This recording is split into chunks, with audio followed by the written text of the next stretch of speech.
After the end of World War II, the world was split into two, East and West.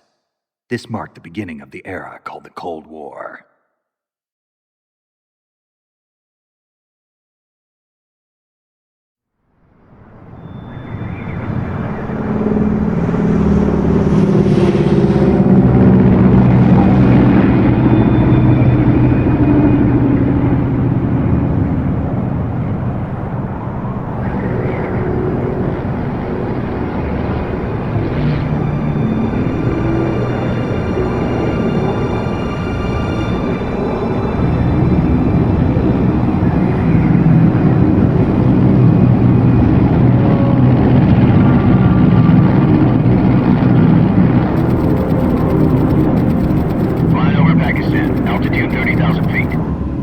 Soviet airspace.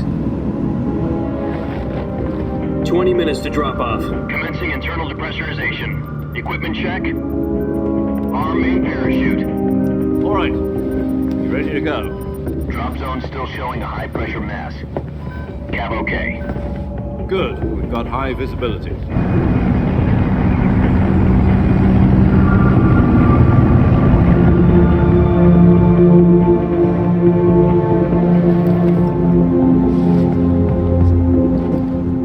Cigar. Connecting oxygen hose to interior connector.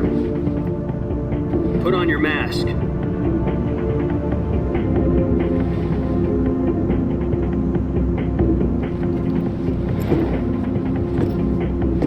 Does this panty waste know what he's doing? Approaching release point. 10 minutes to drop off. Hey, are you deaf? He said put out the cigar and put on your mask.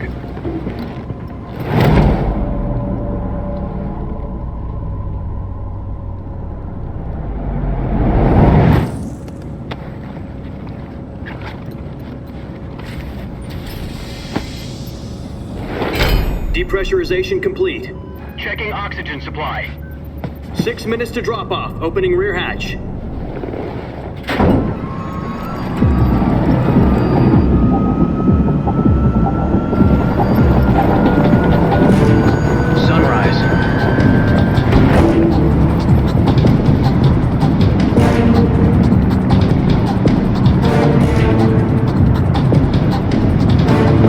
Temperature minus 46 degrees Celsius.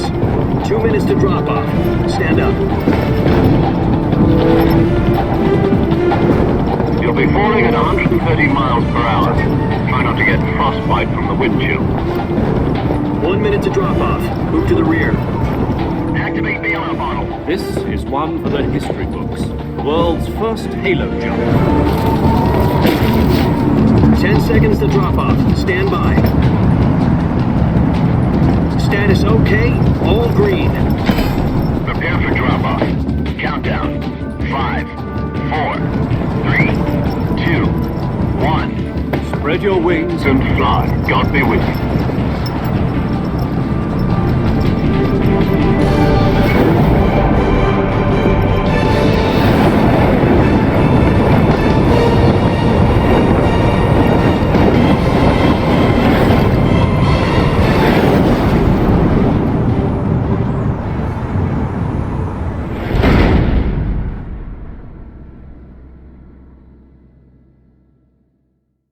Jack, I've got some important news. The head of the CIA has finally given us the green light for the virtuous mission. Virtual mission? No, the virtuous mission. The future of our Fox unit depends on it. If it succeeds, we'll be officially organized into a unit. Virtuous mission?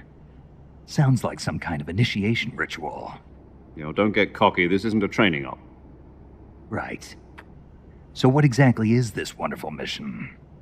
Well, about 2 years ago, a certain Soviet scientist requested asylum in the West through one of our moles. His name is Nikolai Stepanovich Sokolov. He's head of the OKB-754 Design Bureau, one of the Soviets' top-secret weapon research facilities, and the East's foremost expert on weapons development. Sokolov? Isn't he that famous rocket scientist? The very same. On April the 12th, 1961, the Soviets achieved the first manned spaceflight in history. The Earth was blue, but there was no God. Well spoken. The rocket that carried Yuri Gagarin to orbit was the A-1, known as the Vostok rocket. Sokolov is said to be the man most responsible for the multi-engine cluster used in that rocket. After Gagarin's flight, Sokolov left rocket development to become the head of the newly established Design Bureau. From a lowly technician to head of a design bureau, that's quite a success story, so why do you want to defect? It seems he'd become afraid of his own creations. Afraid? Call it a crisis of conscience. And for that, he left his country and his family behind and went over the fence? Not exactly. One of his conditions was that his family was also to be taken safely to the west. We used a mole to get the family out first and succeeded in sneaking Sokolov over the Berlin Wall shortly afterwards. I was the one who conducted the operation. The security on the eastern side was still full of holes back then. Then what? We got Sokolov over in one piece, but the whole ordeal had left him exhausted, and we checked him into a hospital in West Berlin. It took him 2 weeks and more than 600 miles to get from the research facility in the Soviet Union to Berlin. He was in no condition to say anything coherent. And it was only a week later that we had something much bigger on our hands. The Cuban Missile Crisis. October the 16th, 1962, President Kennedy received word that the Soviets were in the process of deploying intermediate-range ballistic missiles in Cuba. The President demanded that the Soviets dismantle and remove the missiles. At the same time, he announced a naval blockade to prevent further missile shipments from reaching Cuba. But the Soviets didn't back down, instead placing their armed forces on secondary alert. Soviet transport ships carrying missiles continued on course towards Cuba. US and Soviet forces went on alert for an all-out nuclear war. Frantic negotiations were conducted through the UN's Emergency Security Council and unofficial channels to end the hair-trigger standoff. Finally, on October the 28th, the Soviet Union agreed to remove its missiles from Cuba, and so the world avoided a nuclear holocaust. But in order to get the Soviets to pull their missiles out, we had to make a deal. You mean the one where the US agreed to remove its IRBMs from Turkey? No. The Jupiter IRBMs deployed in Turkey were obsolete, and we were going to get rid of them anyway. They had no strategic value whatsoever to either the US or the Russians. The Turkey deal was a ruse, a cover story that was fed to the other intelligence agencies around the world. So what did the Russians really want? Sokolov. They wanted us to return Sokolov.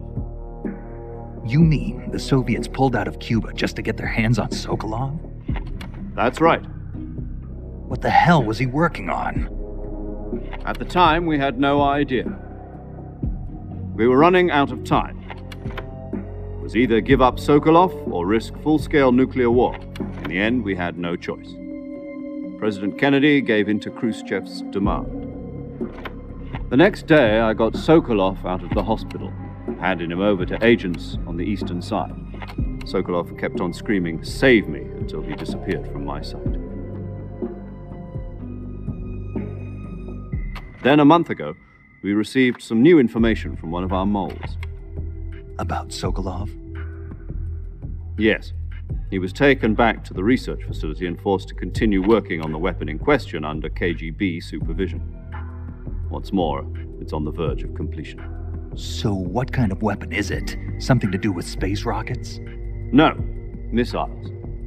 Same technology.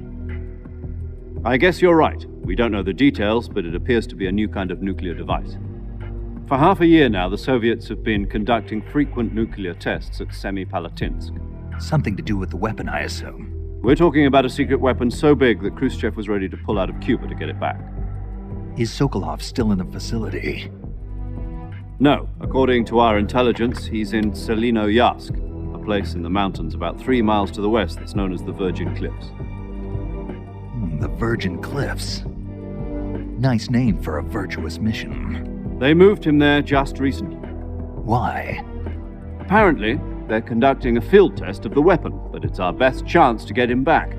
This mission would never have been possible if he was still in the research facility.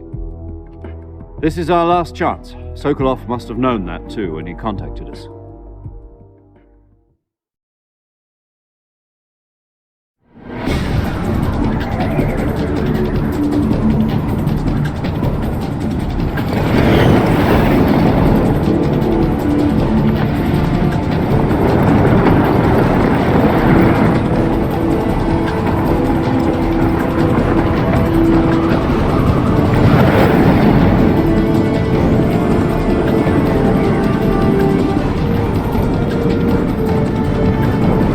Listen up, Jack. Your mission is to infiltrate Selino-Yarsk in the Soviet mountains, ensure the safety of Sokolov, and bring him back to the west.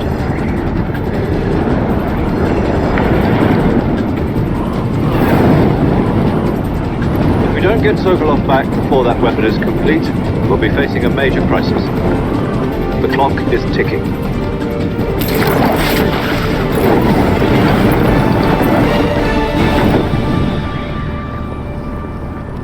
Once we've confirmed the rescue of Sokolov, stand by at the recovery point. A recovery balloon will be dropped at that point. Helium will be pumped into the balloon to inflate it. The process takes about 20 minutes. Once it's complete, gunship's arm will latch onto the balloon and pull it up. The Fulton surface-to-air recovery system. I'm familiar with the theory. Take it easy. It's been combat-proven. Do you think Sokolov is up to it? The shock will be less than during a parachute jump, and the arm can handle up to 500 pounds. So you're planning on going over the border in a single combat Talon? She's equipped with two 6-barrel 20mm Vulcan cannons, as well as two 40mm machine guns. Sounds like she could hold her own against a battalion of tanks. Even with the fuel in the reserve tank, we're facing a 4-hour time limit. If all goes well, it shouldn't take more than a few hours. Home in time for dinner. But if anything goes wrong, you'll be eating dinner, breakfast, and all the rest of your meals in the jungle.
What's wrong? You were expecting something different?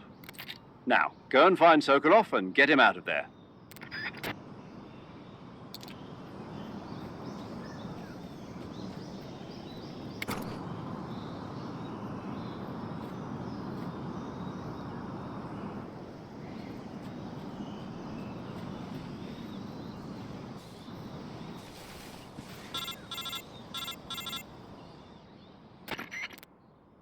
Do you copy?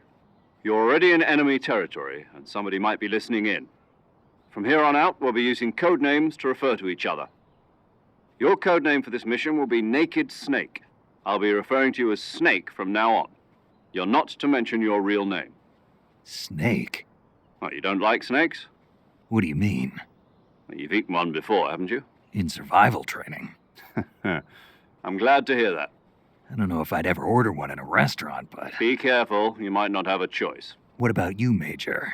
What should I call you? Let's see. I'll be Tom. Call me Major Tom. Oh, and Snake. Yeah. The crew isn't watching anymore. You can take off the disguise now. Good idea. This isn't right. Time for the snake to shed his skin.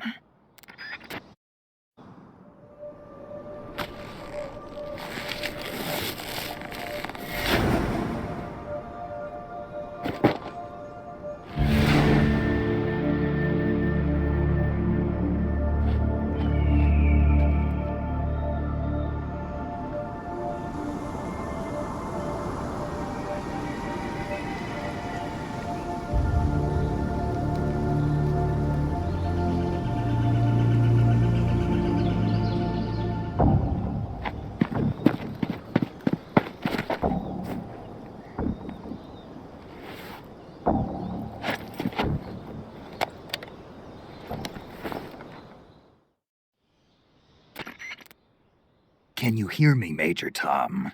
This is Snake. Kept you waiting, huh? This will be a sneaking mission. You must not be seen by the enemy. You must leave no trace of your presence. Is that clear? This kind of infiltration is the Fox unit's speciality. In other words, weapons and equipment are procured on site.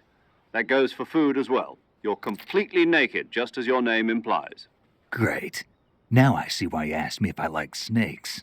I suppose calling me Snake was your idea of a joke, too. No, there's a good reason for that. I'll tell you later when the time is right. Gotcha. Getting back to the subject, how exactly am I supposed to feed myself? You've been issued a knife and a tranquilizer gun. Use them to hunt for food. You'll also find some medical supplies in your backpack. Yeah, about the backpack. I lost it in a tree on the way down. I see. Well, you'd better go back and get it then. You know where it is? No problem. I can see it from here. It's stuck on a branch.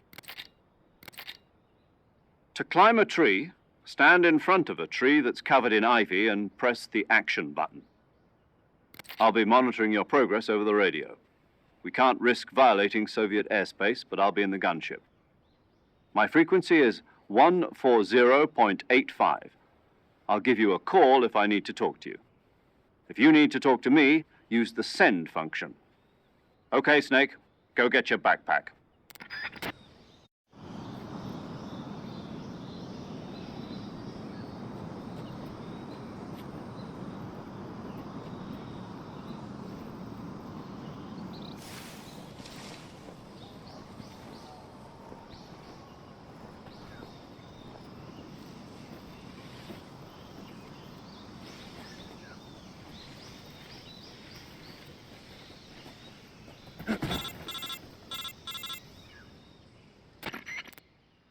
Snake, where do you think you're going? You can't expect to proceed with the mission without any weapons or equipment. First, you'll need to recover your backpack. It's caught on a tree to the south. Press the action button to climb the tree and retrieve your backpack. Is that clear?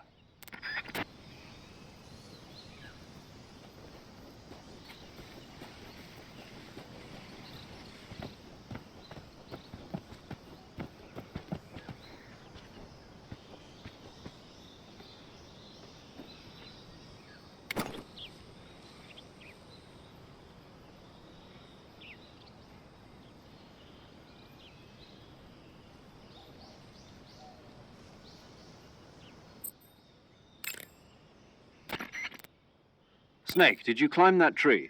Yes. Good. So the backpack? Not yet. Not yet?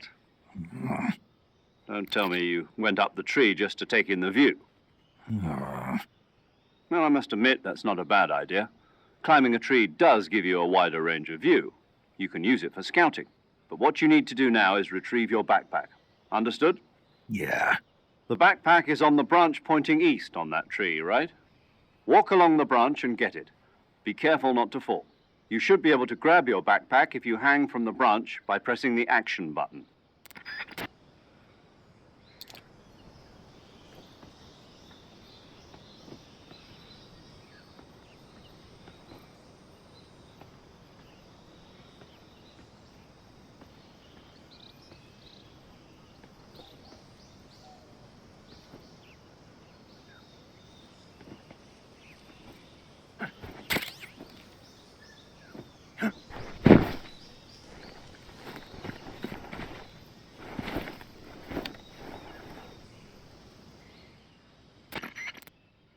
I see you've retrieved your backpack, Snake. To equip a weapon, it's necessary to take it out of your backpack.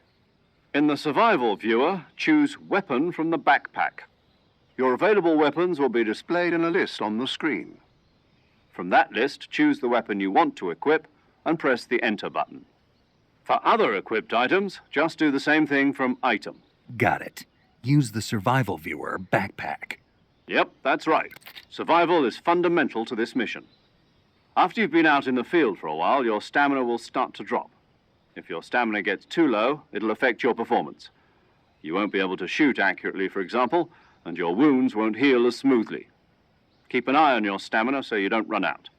To recover lost stamina, you can hunt for local flora and fauna. You can use either your tranquilizer gun or your knife to hunt. My only weapon is a Mark 22 Hush Puppy tranquilizer gun? That's right. It's been fitted with its own suppressor. However, the suppressor will deteriorate every time you fire. Once its durability reaches 0, the noise suppression effect will be gone. So don't get too trigger-happy with it. The suppressor's durability is shown in the icon. Any weapons and equipment beyond what you're carrying now, you'll have to find as you go. I have to find my own weapons and equipment? Whose crazy idea was this, anyway? Solo covert actions are standard Fox operating procedure. You can't leave any traces of your presence. No weapons, equipment, footprints, sweat, or bodily wastes. The same goes for bullets and cartridges, too. Your presence in enemy territory is already a violation of international conventions of warfare. There aren't supposed to be any American soldiers in Russia. It could spark an international incident. You can't let anyone see you. You can't let the enemy know you're there. This is a stealth mission. You're a ghost, Snake, in every sense of the word. And there'll be no rescue if you're captured. The military and U.S. government will deny any involvement in the affair. Then I'll just have to take care of myself, huh? I'm afraid so. You've been given a fake death pill for that purpose. SIS guidelines stipulate that soldiers on covert ops like this one be issued a potassium cyanide capsule. Tape it to your body so you can take it when you need to. How generous of you. Use it if you're taken prisoner by the enemy. It'll send you into a state of false death for a short time. Fooling them into thinking that I'm really dead. So how do I come back to life? Just take the revival pill. You mean that thing they put in my tooth before the mission? That's the one. But be careful. If you remain in a state of false death for too long, nothing will be able to bring you back. Remember that. I'll keep it in mind. You said this was a solo mission, right? Right. I guess that means I can't count on any reinforcements. Correct. The mission rests entirely in your hands. A real one-man army. Relax. There's a support team ready to back you up over the radio. Who? I'll introduce them to you. This time, survival is of utmost importance. The first member of the support team will be in charge of monitoring your physical condition, acting as a medic, so to speak, as well as recording your mission data. She's a member of Fox as well, and she's here on the gunship with me. She? Hello, Snake. I'm paramedic. Nice to meet you. Paramedic. As in a medic who comes in by parachute. Aren't you going to tell me your real name? Are you going to tell me yours, Mr. Snake? My name, huh? It's John Doe. And they call you Jack for short. You're a regular Captain Nemo. A name means nothing on the battlefield. After a week, no one has a name. What's your name? Jane Doe. Very funny. I wasn't joking, but I'll tell you my name only if you manage to make it back alive. My frequency is 145.73. She's also in charge of recording your mission data. Whenever you want to save, send a message over the reserved save frequency, 140.96. So saving lets me record my mission data. That's right. It also records the state of your health. Good to know. There's one more person I want to introduce you to, Snake. Huh? Speaking of snakes, you remember the boss, don't you? A legendary soldier and your mentor. Actually, it was the boss that got the DCI's authorization in the first place. She's going to be serving as Fox's mission advisor. The boss is? She also helped me plan this mission. She and I were at SAS together. Jack, is that you? How many years has it been? Boss? That's right. It's me. Talk to me. Let me hear your voice. It's been 5 years, 72 days, and 18 hours. You've lost weight. You can tell just by the sound of my voice. Of course I can. I know all about you. Really? Well, I don't know anything about you. What's that supposed to mean? Why'd you disappear on me all of a sudden? I was on a top-secret mission. You didn't need me anymore. But there were still so many things I wanted you to teach me. No, I taught you everything you needed to know about fighting techniques. I taught you all I could. The rest you needed to learn on your own. Techniques, sure. But what about how to think like a soldier? How to think like a soldier? I can't teach you that. A soldier needs to be strong in spirit, body, and technique. And the only thing you can learn from someone else is technique. In fact, technique doesn't even matter. What's most important is spirit. Spirit and body are like two sides of a single coin. They're the same thing. I can't teach you how to think. You'll just have to figure it out for yourself. Listen to me, Jack. Just because soldiers are on the same side right now doesn't mean they always will be. Having personal feelings about your comrades is one of the worst sins you can commit. Politics determine who you face on the battlefield.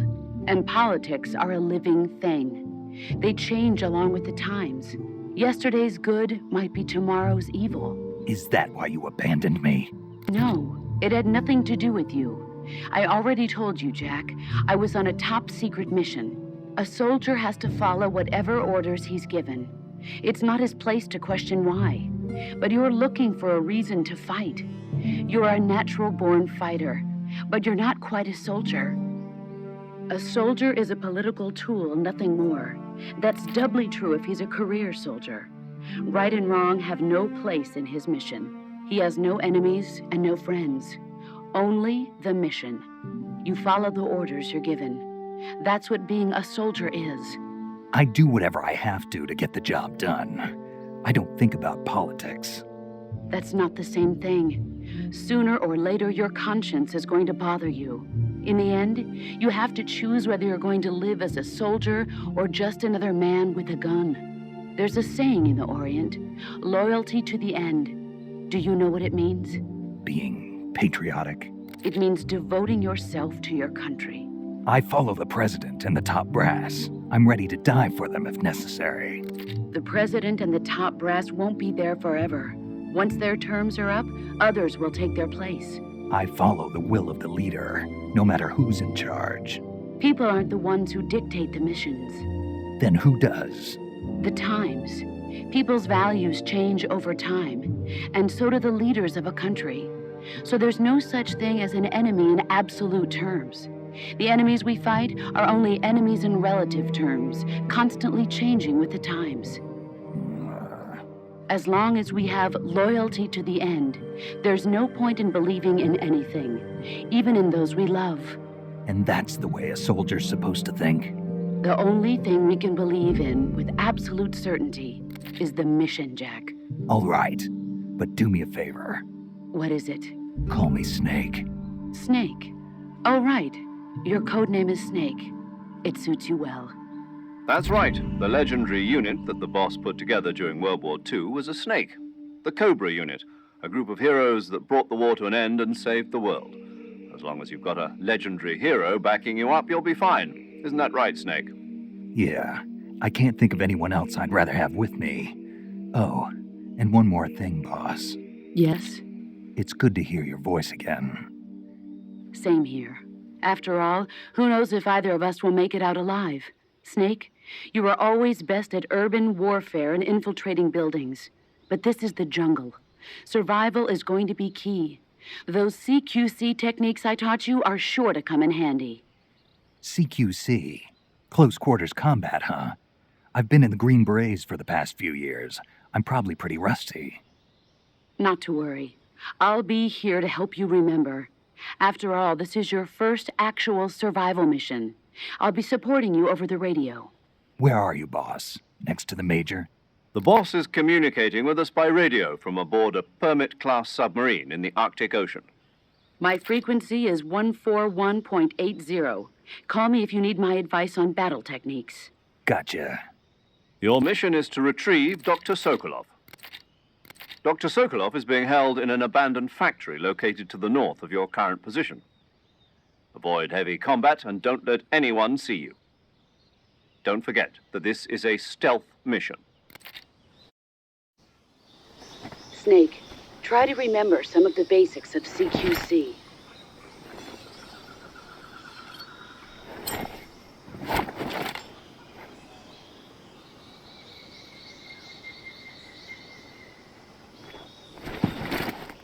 Commencing virtuous mission now.